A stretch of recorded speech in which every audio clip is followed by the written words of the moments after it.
Assalamualaikum warahmatullahi wabarakatuh. Selamat pagi Sobat Suara Aparatur, selamat datang kembali di podcast Suara Aparatur. Podcast yang mengupas tuntas dunia aparatur sipil negara. Bersama saya, Ragil Anang Santoso. Bagaimana kabar dari Bapak Ibu, teman-teman podcast Suara Aparatur? Kami berharap semoga selalu sehat dan ceria ya. Karena di episode perdana kali ini kita akan membahas mengenai tema yang sangat menarik mengenai menyamai disiplin, jiwa korps, dan wawasan kebangsaan. Dan tentunya Ragil tidak sendiri di sini karena sudah dihadiri oleh tamu spesial Bapak Irjen Pol Dr. Jayadi SIKMH selaku Sekretaris Utama Badan Pengawas Obat dan Makanan. Selamat pagi Mas Ragil. Iya, Gimana kabarnya hari ini? Alhamdulillah Sehat ya? Alhamdulillah Pak. Alhamdulillah, itu Iya. yang paling penting. Betul. Ya. Bapak Jayadi juga sehat Pak ya? Alhamdulillah. Baik. Sudah berapa kilo hari ini lari? Aduh, saya baru memulai 2.000 langkah nih Pak karena jalan dari kosan ini Pak. Ya lumayan Iya, lah. Yang iya. penting sudah ada lah ya. Betul Pak. Nah, Ya. ini saya sangat berterima kasih atas kehadiran Sekretaris Utama Badan POM di episode pertama podcast Korpri Badan POM nih Pak. Dengan tema yang terkait peran penting Korps Pegawai Republik Indonesia atau yang biasa kita singkat dengan Korpri yang memiliki visi utama nih Pak, membentuk PNS yang disiplin, solid, dan memiliki semangat kebangsaan. Nah mungkin langsung saja nih Pak ke pertanyaan, menurut Pak Jayadi sendiri, apa yang membuat Korpri, terutama di lingkungan Badan POM ini, terasa begitu penting Pak atas kehadirannya? Yang pertama saya menyampaikan ucapan terima kasih sudah diundang dalam acara podcast pada pagi hari ini. Baik Pak. Dalam rangka memperingati Hari Korpri ya. Betul Pak.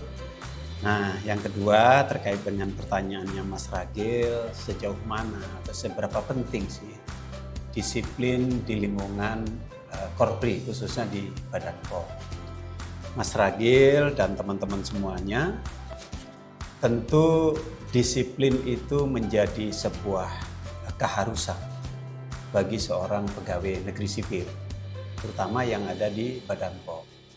Karena kalau tanpa disiplin, bekerja tanpa disiplin, kemudian melaksanakan tugas tanpa disiplin, ini menjadi sesuatu yang tidak terkendali. Ya.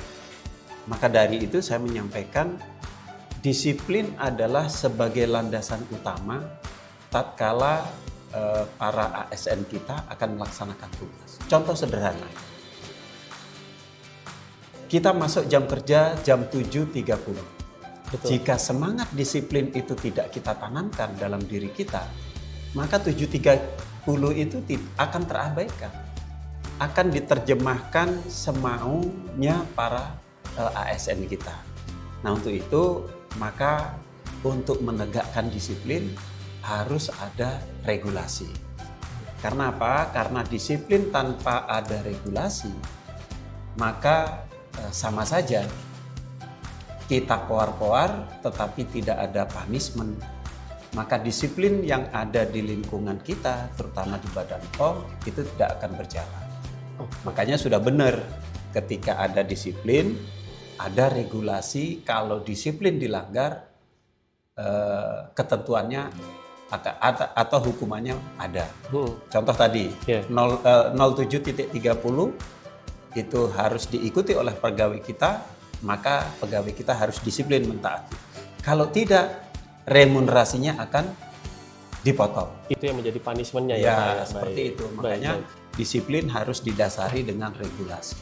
Baik. Nah, seiring dengan berjalannya waktu, biasanya pegawai kita setelah membaca regulasi, disiplin itu akan tumbuh dengan sendirinya seiring dengan berjalannya waktu. Memang di awal berat. Betul, Ya. disiplin akan terbentuk dengan sendirinya. Ya. Yang penting kita sudah memiliki regulasinya terlebih dahulu ya Pak ya, seperti Bapak katakan tadi. Ya. Nah ini mengingat di era sekarang kita sudah memasuki era digital nih Pak.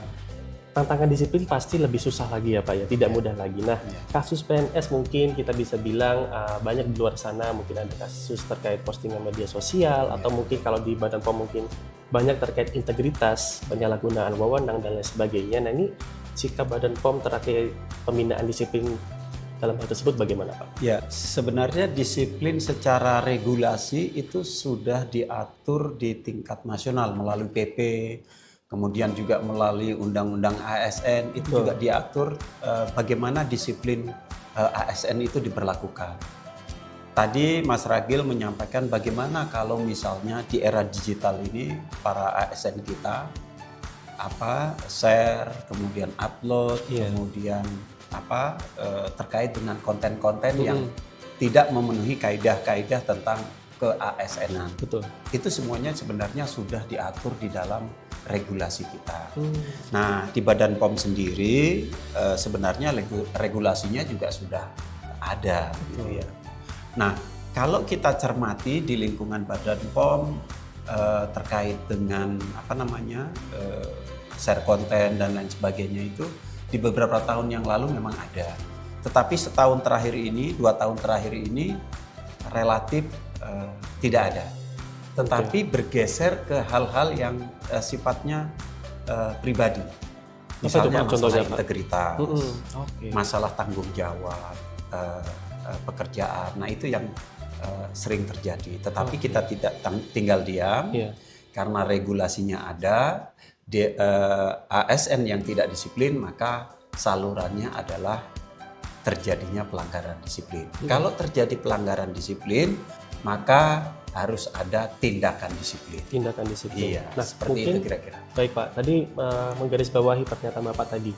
Kita sudah memiliki regulasi nih, Bapak, Ibu teman-teman suara aparatur mungkin juga mengetahui ya Bapak, Badan POM memiliki peraturan Badan POM nomor 8 tahun 2021 terkait kode etik dan kode perilaku.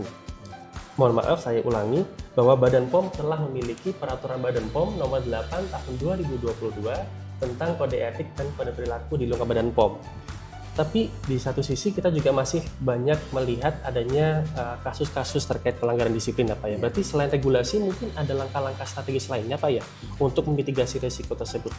Ya, memang secara tegas sudah diatur ya, baik di nasional maupun di Badan POM, regulasi-regulasi yang mengatur tentang disiplin para ASN kita. Nah, sekarang pertanyaannya, Pak, apa sebenarnya problemnya? Betul. Regulasinya sudah ada, sosialisasi juga sudah ada, tetapi kok terjadi? Apa kira-kira langkah yang harus dilakukan di internal Badan POM? Kan itu pertanyaan. Betul Pak. Memang untuk mengatur 6.000 sampai 7.000 pegawai, kepalanya pegawai kita itu kan hampir 7.000 sampai 6.000 sampai 7.000 di seluruh Indonesia seluruh ya Pak Indonesia. Ya? Betul. Itu macam-macam karakternya ya kan. Tetapi kalau dilihat dari persentase ya, jumlah pegawai kita yang melakukan pelanggaran disiplin itu sangat kecil sekali, 0,0 sekian. Jadi nggak sampai 1% atau 2% nggak sampai. Jadi 0, sekian. Dari 6 sampai 7.000 pegawai tadi, mungkin hanya 6 atau 7, paling banyak 10 di tahun terakhir ini. 10 pelanggaran disiplin yang dilakukan oleh pegawai kita. Iya. Nah, tentu kita tidak berhenti di sosialisasi. Kita harus lakukan mitigasi seperti pertanyaan Mas Ragil. Betul. Apa langkah mitigasinya, Pak? Nah, itu yang paling penting kan. Nah, kita coba untuk menyampaikan kepada seluruh pegawai kita, selain sosialisasi yang terus-menerus, bagi pegawai-pegawai baru juga kita berikan pengenalan, kita berikan regulasi tentang pelanggaran-pelanggaran disiplin atau aturan-aturan disiplin yang berlaku di lingkungan Badan POM. Berarti langkahnya sudah banyak ya Pak ya terkait sosialisasi secara berkala. Bahkan tidak luput juga kita adanya pembinaan kepada CPNS, calon P3K yang baru terkait kode etik dan kode perilaku di lingkungan Badan POM. Nah, ini rekan-rekan suara aparatur mungkin lebih refreshment lagi nih Pak, lebih aware juga terkait pembinaan disiplin di lingkungan Badan POM. Nah, berarti coba kita sekarang memasuki ke sesi lain nih Pak terkait tadi kan kita sudah membahas terkait pembinaan disiplin di Badan POM. Lalu kita juga kerap kali mengenal istilahnya jiwa kops. Mungkin rekan-rekan suara aparatur juga sering mendengar gitu ya terkait jiwa kops di lingkungan Badan POM ini kalau tadi kita ibaratkan kedisiplinan sudah menjadi landasan utama, menjadi tulang punggung seorang PNS nih Pak. Nah, jiwa korps mungkin banyak yang bilang juga menjadi ruh atau nyawanya seorang PNS. Ya. Nah, bagaimana peran Badan POM nih, terutama Bapak Sekretaris Utama, untuk memperkuat jiwa korps pegawai di lingkungan Badan POM nih Pak? Ya. Pertanyaan yang bagus nih Mas Ragil. Ya. Jiwa korps, kalau di institusi TNI, di institusi Polri ada yang disebut dengan jiwa korsa. Jiwa korps. Ya.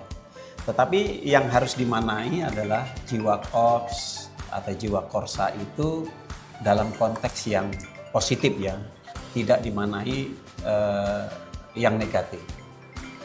Kalau saya sederhanakan, jiwa korps itu adalah sesuatu atau keadaan antara satu dengan yang lain di antara pegawai itu saling memiliki. Jika satu merasa kesulitan, satu merasa kesusahan, teman-teman yang lain itu harus membantu. Nah, itu jiwa korps yang harus dibangun di lingkungan ASN kita. Sehingga rasa memiliki, rasa kekeluargaan, rasa kebersamaan di antara para pegawai Badan POM itu bisa tumbuh dan berkembang. Oke. Nah, sekarang bagaimana caranya untuk terus memelihara sekaligus memupuk jiwa Betul. korps ini supaya dari hari ke hari jiwa korpsnya itu terus Konsisten gitu tertanam, Pak, ya, komitmen. konsisten gitu ya. Mm-mm. Nah, banyak kegiatan-kegiatan yang bisa kita lakukan dalam rangka memupuk jiwa korps kita itu.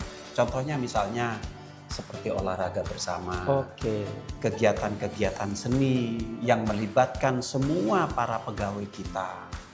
Nah, semakin banyak kegiatan yang melibatkan seluruh pegawai, di mana dalam kesempatan itu kita kita munculkan ide, kemudian gagasan yang dapat mempersatukan jiwa korps itu, maka di situ akan lebih kuat jiwa korpsnya akan muncul. Nah, itu selain itu banyak juga kegiatan-kegiatan yang bisa memupuk jiwa korps itu. Iya. Selain yang sudah saya sampaikan Betul. tadi. Ini menarik Pak, karena saya sebagai pegawai Badan POM sendiri ya, teman-teman suara aparatur, merasakan gitu Pak, bahwa di Badan POM ini begitu banyak keanekaragaman kegiatan untuk dapat meningkatkan atau menjaga kestabilitasan dari jiwa korps pegawai di Badan POM. Tadi Bapak Sistama sudah menyebutkan terkait olahraga bersama yang kita mungkin laksanakan tiap Jumat Krida ya rekan-rekan ya. Dan selain itu baru kemarin kita laksanakan fashion show gitu ya, yang diikuti oleh seluruh pegawai di Badan POM. Itu sangat menarik sekali Pak, karena ini bukan sekedar acara juga, namun memiliki makna yang lebih dalam untuk mempererat kebersamaan. Saya apresiasi, kebetulan saya Betul. ikut kemarin di acara fashion show. Wah, ini Pak, menarik nih Pak. Terus terang saya apresiasi di luar ekspektasi saya, teman-teman di Badan POM mampu menyelenggarakan acara itu di tengah keterbatasan anggaran, Iya. di tengah efisiensi yang dilakukan oleh Badan POM. Tetapi teman-teman bisa menyajikan sebuah atraksi, sebuah tontonan yang mana para pegawai kita itu andil sebagian besar tampil ikut serta Betul. di acara itu dengan mendukung teman-temannya dari masing-masing direktorat. Nah, itu secara tidak langsung juga akan menimbulkan jiwa korsa. Nah, iya. Nah, kegiatan-kegiatan itu bisa mungkin dibuat lagi Betul, setuju dengan Pak. metode yang berbeda, dengan tema yang berbeda, sepanjang itu melibatkan kebersamaan dari para pegawai kita, Iya. itu setidaknya akan menimbulkan jiwa korps kita. Nah, setuju nih Pak. Jadi mungkin kedepannya kita bisa lebih banyak kegiatan-kegiatan Ya. untuk menunjang jiwa korps tersebut ya Pak. Tidak Pertama harus ya. tidak harus dengan biaya yang mahal. Betul. Tetapi yang sederhana, tetapi bagaimana para pegawai kita itu ikut terlibat langsung.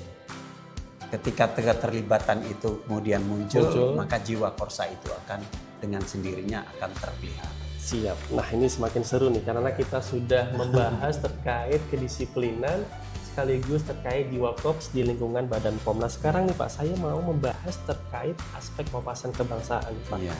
Ini kan menjadi aspek yang penting juga nih Pak, Ya, perlu dimiliki oleh seluruh pegawai. ASN. Ya. Betul. Nah sebagai PNS nih Pak, menjaga persatuan dan kesatuan bangsa itu mungkin sebuah kewajiban gitu ya Pak ya bagi kita. Nah ini langkah dari Badan POM sendiri untuk dapat memupuk wawasan kebangsaan bagi rekan-rekan ASN bagaimana? Saya coba mengutip pendapat dari presiden kita yang pertama. Musuh terbesar kita setelah kemerdekaan adalah siapa? Kita sendiri. Kita sendiri musuh kita yang terbesar, terutama berkaitan dengan wawasan kebangsaan kita. Di mana korelasinya? Korelasinya, Mas Ragil, bangsa Indonesia ini berdiri di latar belakangi dengan berbagai latar belakang etnis, bersuku, dan agama. Makanya tantangan terberat adalah bagaimana menyatukan dengan latar belakang yang berbeda ini. Maka dari itu kebersamaan, kemudian wawasan kebangsaan terus dipupuk, terus dikembangkan. Bahwa kelompok satu harus menghargai kelompok yang lain, Betul. Agama satu harus menghargai agama yang lain, sehingga wawasan kebangsaan itu akan bisa terus kita pupuk. Memang tidak sederhana, seperti yang kita diskusikan, untuk bagaimana wawasan kebangsaan ini terus kita pertahankan. Betul. Tidak sederhana. Betul. Perlu kerja keras, perlu upaya yang serius di antara kita. Nah, apalagi di Badan POM ini kan dengan latar belakang yang berbeda di seluruh Indonesia. Nah, makanya wawasan kebangsaan ini harus kita gelorakan. Nah, tetapi bagaimana Bhinneka Tunggal Ika, kemudian Pancasila, ideologi kita itu harus terus kita kembangkan. Harus kita tanamkan kepada seluruh pegawai kita. Harapannya wawasan kebangsaan ini menjadi sebuah sarana untuk mempererat seluruh pegawai kita yang ada di Badan POM. setuju Pak. Banyak sarana-sarana di Badan POM sebenarnya Pak ya untuk dapat meningkatkan jiwa nasionalisme kita, wawasan kebangsaan kita begitu. Mungkin kita di Badan POM juga sudah kerap kali menyelenggarakan upacara dalam memperingati Hari Besar Nasional. Ini kan tidak sekadar seremonial saja sebenarnya Pak ya, tapi di dalamnya kita kalau memaknai secara lebih dalam dapat menumbuhkan jiwa nasionalisme kita, bahkan memupuk untuk jangka panjangnya seperti itu. Bahkan dari Pasistama juga memiliki di Badan POM memiliki platform IDEAS ya Pak ya, yang memiliki untuk video pembelajaran terkait perekat bangsa bahkan dari tingkat dasar maupun tingkat lanjutannya ini untuk menjaga nih Pak, menjaga di lingkungan kita ini agar selalu terpupuk wawasan kebangsaannya. Nah, berarti kan kita sudah menyiapkan layer demi layer gitu ya Pak ya, untuk dapat meningkatkan atau menjaga wawasan kebangsaan pegawai di lingkungan Badan POM. Namun tidak terlepas nih Pak dari tantangan. Seperti kita dapat sebutkan radikalisme, isu globalisasi, nah ini pasti berpengaruh besar terhadap wawasan kebangsaan pegawai ini Pak. Nah menurut Bapak Sistama sendiri untuk memastikan wawasan kebangsaan di lingkungan pegawai Badan POM ini tetap relevan Pak, tidak ketinggalan zaman, seperti itu bagaimana Pak? Sebelumnya saya sependapat dengan Mas Ragil tadi. Salah satu cara memupuk wawasan kebangsaan kita adalah dengan upacara. Terus saya coba berikan catatan, kadangkala di upacara itu kan kita menggunakan pakaian adat dari berbagai negara, dari berbagai daerah, dari suku, ya kan? Itu kan menunjukkan keberagaman kita, ya kan?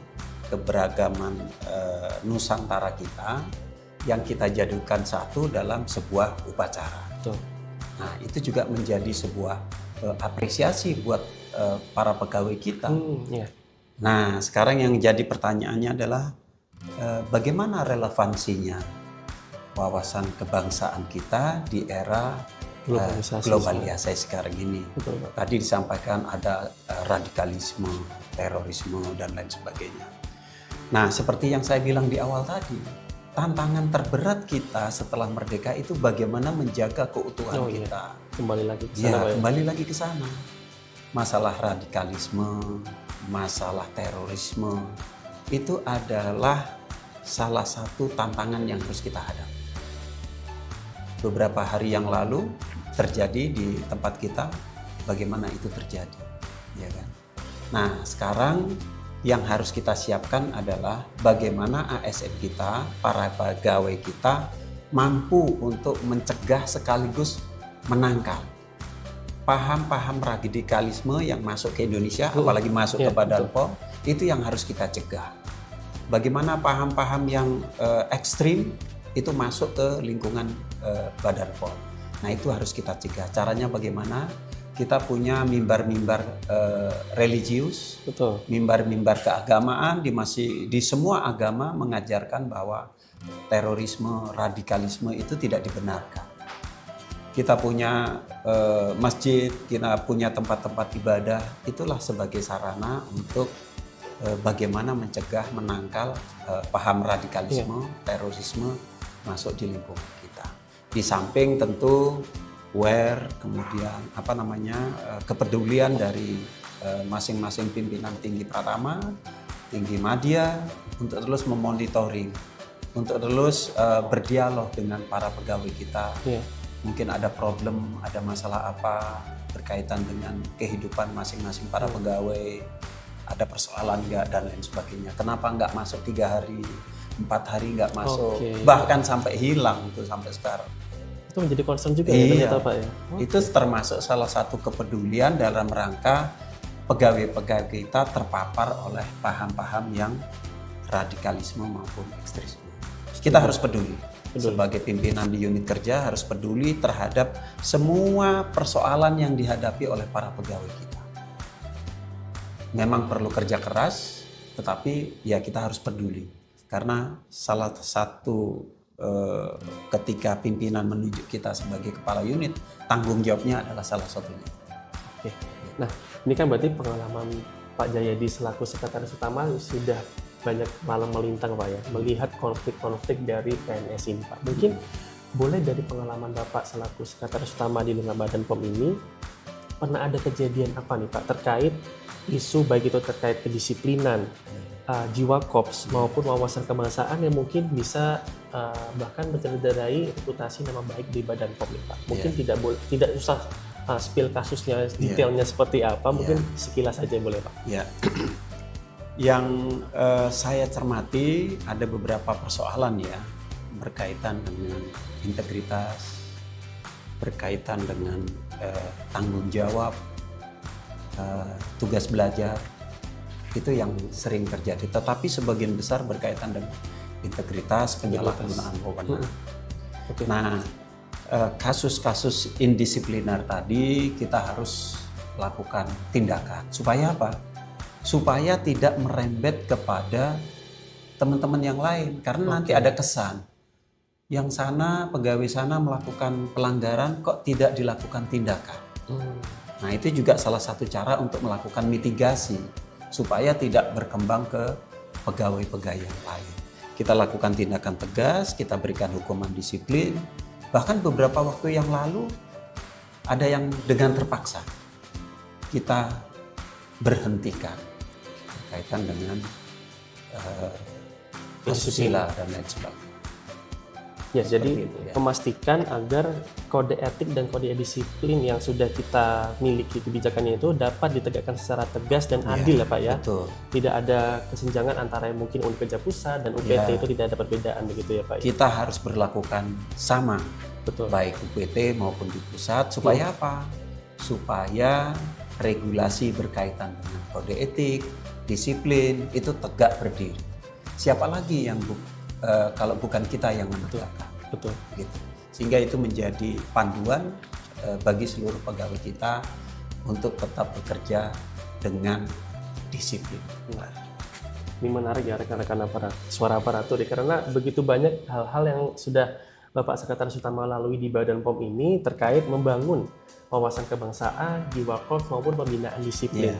Nah, mungkin boleh Pak terakhir nih Pak, untuk pertanyaan terakhir boleh disampaikan pesan ataupun boleh semacam mungkin kata-kata kepada rekan-rekan suara aparatur yang menonton sekarang nih Pak, bagaimana untuk dapat terus memupuk dari diri sendiri dulu nih Pak, memupuk wawasan kebangsaan, disiplin dan jiwa korps mulai dari diri sendiri Pak. Silakan Pak.